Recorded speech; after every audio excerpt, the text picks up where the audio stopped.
Friends, आप कैसे हैं? सभी उम्मीद है सभी ठीक होंगे अपने घरों में। आज हम अपने कॉटन वाले चैप्टर का बाकी बचा हुआ जो पोर्शन है, प्रॉपर्टीज़ ऑफ कॉटन फाइबर्स, कपास के तंतुओं की गुण और विशेषताएं, इसको हम आगे पूरा करेंगे।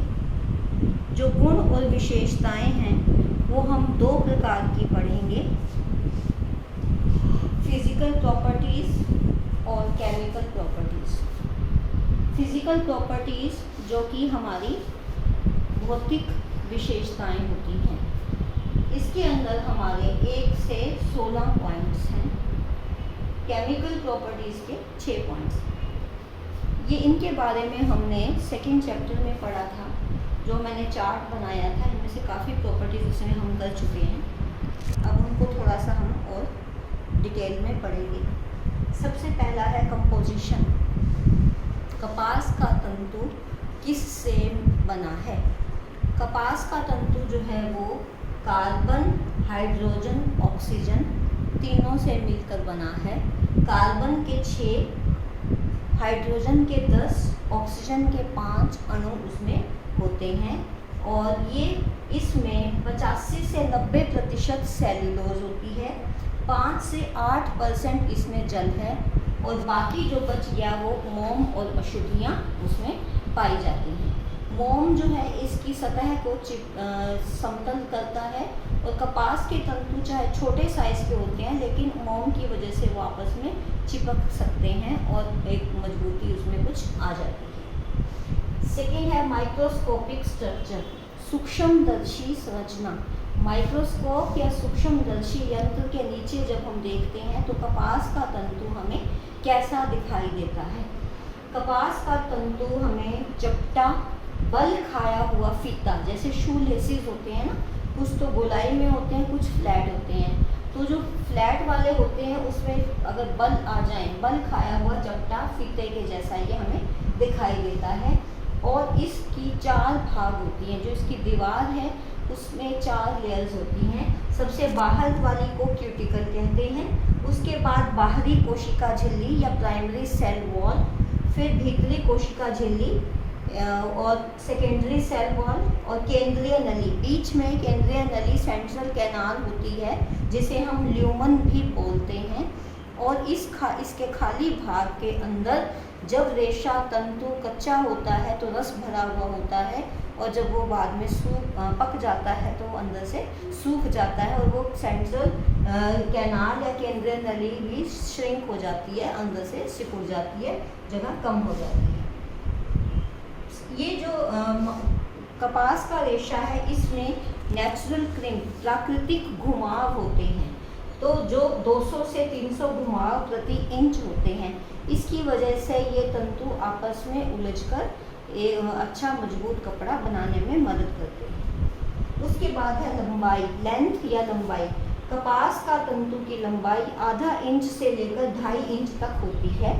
छोटी लंबाई वाले वस्त्र खुरदरे होते हैं, लेकिन जो ज़्यादा लंबे वस्त्र तंतु होते हैं वो महंगे होते हैं, अच्छी किस्म के होते हैं और वो नरम होते हैं और उनकी सतह समतल होती है, जिससे वो स्मूथ दिखाई देते हैं। उसके बाद चौथे नंबर पे है कलर या रंग। कपास का तंतु सफ़ेद रंग का होता है, लेकिन अगर कच्ची कपास है तो वो लाइट ब्राउन या क्रीमी वाइट कलर का होती है। वो नाइट्रोजन की वजह से होता है, क्योंकि उसमें नाइट्रोजन होता है और पक जाने पर वो सफ़ेद हो जाती है। और इसको हम ब्लीच कर देंगे तो ये भी सफ़ेद हो जाएगी। उसके बाद है 5वां पॉइंट, लस्टर या चमक। कपास के तंतुओं में नेचुरल उसमें कोई भी चमक नहीं होती, लेकिन उसके ऊपर हम कई प्रकार की परिसज्जाएं करके, परिष्कृति करके, फिनिशेस देकर उसमें चमक पैदा कर सकते हैं। नेक्स्ट है 6वां पॉइंट, स्ट्रेंथ या मजबूती। कपास के तंतु की जो मजबूती होती है वो मीडियम होती है, ना बहुत कमज़ोर होता है ना वो ज़्यादा मजबूत होता है। इसकी जो मजबूती होती है ऊन से ज़्यादा होती है और रेशम से इसकी मजबूती, रेशम लिनन से कम होती है। ये गीला जब होता है तो गीले होने पर इसकी मजबूती 25% तक बढ़ जाती है। इसीलिए कपास का धागा जो है उसको हम कपड़े को धोते हैं तो धोते समय हम उसको रगड़ सकते हैं और उसमें उसको नुकसान नहीं होता। कपड़े की मजबूती कुछ बातों पर निर्भर करती है, जैसे कि कपड़े में धागे को काटते हुए हमने कितनी उसमें ऐंठन दी है। कल हमने पढ़ा था ना कपास की कटाई, तो उसमें ऐंठन साथ साथ दी जाए तो उससे मजबूती बढ़ती है। फिर कपड़े की बुनाई कैसी की गई है, बुनाई के ऊपर मजबूती डिपेंड करती है। फिर परिसज्जा फिनिश उसके ऊपर देकर हम मजबूती को बढ़ा सकते हैं। उसके बाद 7वां पॉइंट है टेंसाइल स्ट्रेंथ, तनाव सामर्थ्य। तनाव को सहने की क्षमता इसमें नहीं होती, इसको हम खींचकर लंबा नहीं कर सकते, ज़्यादा खींचने से ये टूट जाते हैं। नंबर 8 मॉइस्चर एब्जॉर्प्शन, नमी अवशोषकता। नॉर्मली इसमें जो नमी है वो 8.5% है, जैसे हमने 5 से 8% जल भी कहा था। और नमी को सोखने की इसकी जो क्षमता होती है वो 15 से 25% तक हो सकती है। इसकी जो केंद्रीय नली थी उसका जो बीच में खाली खोखला भाग था उसकी वजह से ये नमी को सोख सकता है। और ये इसमें नमी अवशोषकता भी ज़्यादा, वही कपड़े नमी को सोखेंगे, अधिक नमी सोखते हैं वो कपड़े जिनको कम ऐंठन दी गई है। अगर ज़्यादा ऐंठन धागे को दी तो कमी नमी वो नहीं सोख पाएगा, कम ऐंठन दी है तो ज़्यादा सोखेगा। ढीली बुनाई कपड़े की गई है तो ज़्यादा नमी को सोखेगा। कपड़े पर रोए हैं जैसे तौलिए में होते हैं तो वो नमी को ज़्यादा सोखेगा। प्योर कॉटन है तो नमी ज़्यादा सोखेगी। ब्लीच की हुई कपास है तो भी नमी वो ज़्यादा सोखेगी। ठीक है, इसीलिए नमी की अवशोषकता के गुण की वजह से ही हम गर्मियों में सूती कपड़ों को पहनते हैं, क्योंकि वो हमारा पसीना सोखते हैं। और टॉवल, रुमाल आदि भी हम सूती कपड़ों के ज़्यादा प्रेफर करते हैं क्योंकि वो नमी को सोखते हैं। 9वां पॉइंट है श्रिंकेज, संकुचन, सिकुड़ना। सूती कपड़ों में ये प्रॉब्लम होती है कि वो धोने के बाद सिकुड़ जाते हैं, तो इसके लिए आजकल प्री श्रिंकेज, कपड़े को पहले से बेचने से पहले ही वो फैक्ट्रीज में ये उसको फिनिश देकर भेजते हैं, करते हैं कि कपड़ा पहले ही सिकुड़ा जाए, धो लिया जाए। और श्रिंकेज रेजिस्टेंस बनाते हैं जिससे कि कपड़ा सिकुड़े नहीं। और ये जितनी ज़्यादा परिसज्जाएं कपड़े पे होती जाएंगी उतना कपड़ा फिर महंगा भी होता जाएगा। 10वां पॉइंट है इलास्टिसिटी या तन्यता।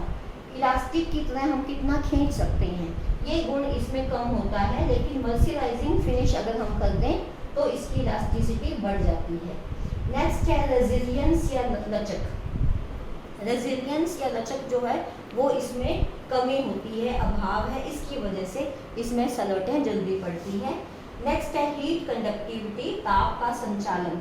ताप का संचालन ये अच्छा होता है, ताप का संचालक गुड कंडक्टर ऑफ हीट है, इसी वजह से इसको हम गर्मियों में पहनते हैं। लेकिन इसका ये गुण लिनन से कम होता है और सिल्क और ऊन से ज़्यादा अच्छा कंडक्टर ये है। तो गर्मियों में सूती से भी कपड़ा अच्छा लिनन का माना जाता है क्योंकि वो ज़्यादा अच्छा कंडक्टर ऑफ हीट है।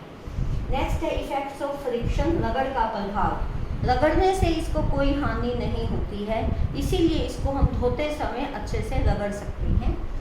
नेक्स्ट इफेक्ट ऑफ हीट, ताप का प्रभाव।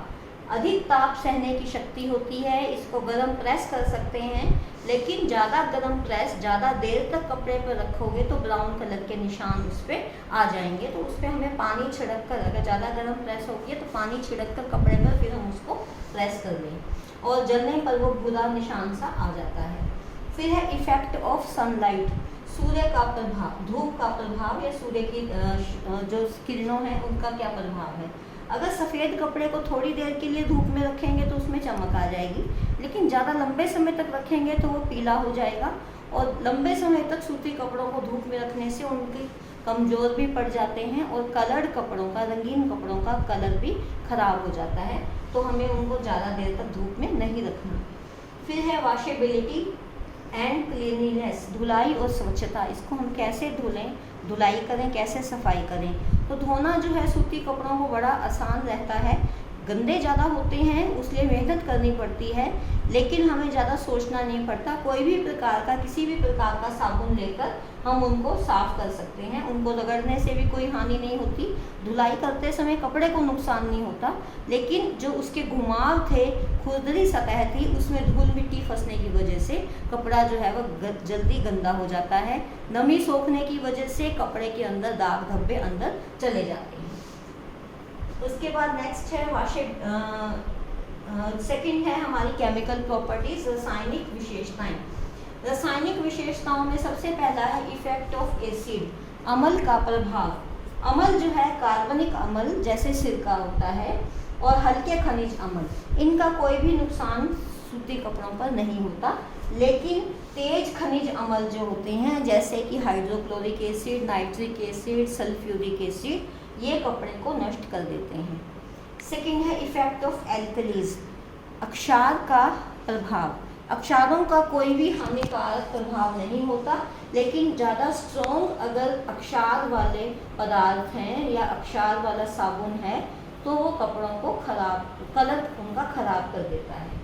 तीसरा है ब्लीचेस का प्रभाव, विरंजक पदार्थ जो दाग धब्बे छुड़ाने के लिए, चमक या सफ़ेदी के लिए हम यूज़ करते हैं। सफ़ेद सूती कपड़ों पर तो इनसे कोई हानि नहीं होती, लेकिन कलर्ड कपड़ों का ये रंग खराब कर देते हैं। ब्लीच चाहे क्लोरीन हो चाहे ऑक्सीकारक हो, इनका सावधानी से प्रयोग करना चाहिए। इसका मतलब क्या है कि ब्लीच को कपड़े पर लंबे समय तक नहीं छोड़ना चाहिए। जितनी ज़रूरत हो उतनी मात्रा लें, थोड़े समय के लिए रखें, उसका असर होते ही उसको धोकर ब्लीच को पूरी तरह से कपड़े में से निकाल दें।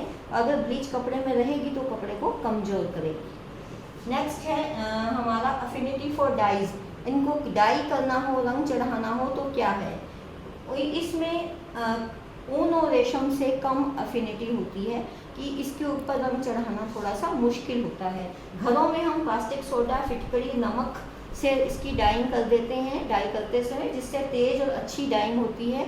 लेकिन वैसे हम इंडस्ट्रीज़ वगैरह में मर्सराइजिंग का प्रयोग करते हैं या मोर्डेंट्स वो होते हैं, रंग बंधक कहा जाता है। ये कपड़े पर रंग को बांधने का काम करते हैं, जिससे कलर डाई कपड़े पर अच्छे से चिपक जाए। नेक्स्ट है इफेक्ट्स ऑफ बिल्ड्यू एंड मोथ, फफूंदी और कीड़ों का प्रभाव। ये एफ यहाँ से मिट गया है। कीड़ा इसको नहीं लगता, और अगर स्टार्च लगा हुआ कपड़े को उसमें कुछ नमी हो, अच्छे से हम स्टोर ना करें तो फफूंदी लगने का डर इसके ऊपर रहता है। नेक्स्ट है इफेक्ट ऑफ पर्सपिरेशन, पसीने का प्रभाव। पसीना जो है अम्लीय है या क्षारीय है, किसी भी प्रकार का पसीना व्यक्तियों का होता है जो उनके चयापचय के ऊपर निर्भर करता है। और अम्लीय से हम इसको हानि होती है क्योंकि अम्लों का इस पर प्रभाव बुरा पड़ता है, लेकिन अक्षारीय से सिर्फ कलर खराब होने का ही डर रहता है। अम्लीय या क्षारीय दोनों से कलर खराब होता है, अक्षारीय से इसको कपड़े को नुकसान नहीं होता। उसके बाद हम यूज़ क्या करते हैं, कहाँ हम प्रयोग करते हैं सूती कॉटन से बने हुए वस्त्र का। कॉटन से बने हुए वस्त्र में खद्दर, पॉपलिन, केसमेंट, वायल, कैम्ब्रिक, बूरदार तौलिए, मलमल और आर्गेंडी आती है। अब हम इसको घरों में हम दैनिक प्रयोग की वस्तुएं जैसे चादरें हैं, सोफ़ा कवर है, मेजपोश है, तौलिए है, पहनने के कपड़े हैं, लिनन है, और जो हम किचन में टॉवल वगैरह यूज़ करते हैं वो सब इससे बने हुए होते हैं। हर दैनिक प्रयोग की चीज़ें होती हैं जो हम गर्मियों में यूज़ करते हैं। आसानी से इसको हम धो सकते हैं, टिकाऊ होता है ये, इसकी देखभाल करनी आसान होती है, और मीडियम गुणों वाला जो होता है वो बहुत महंगा नहीं आता कॉटन, तो आम आदमी भी इसको यूज़ कर सकता है। ठीक है, इसके साथ ही हमारा ये कपास वाला चैप्टर जो है वो कंप्लीट हो गया। अब इसके बाद हम नेक्स्ट अपना रेशम का चैप्टर शुरू करेंगे। Thank you.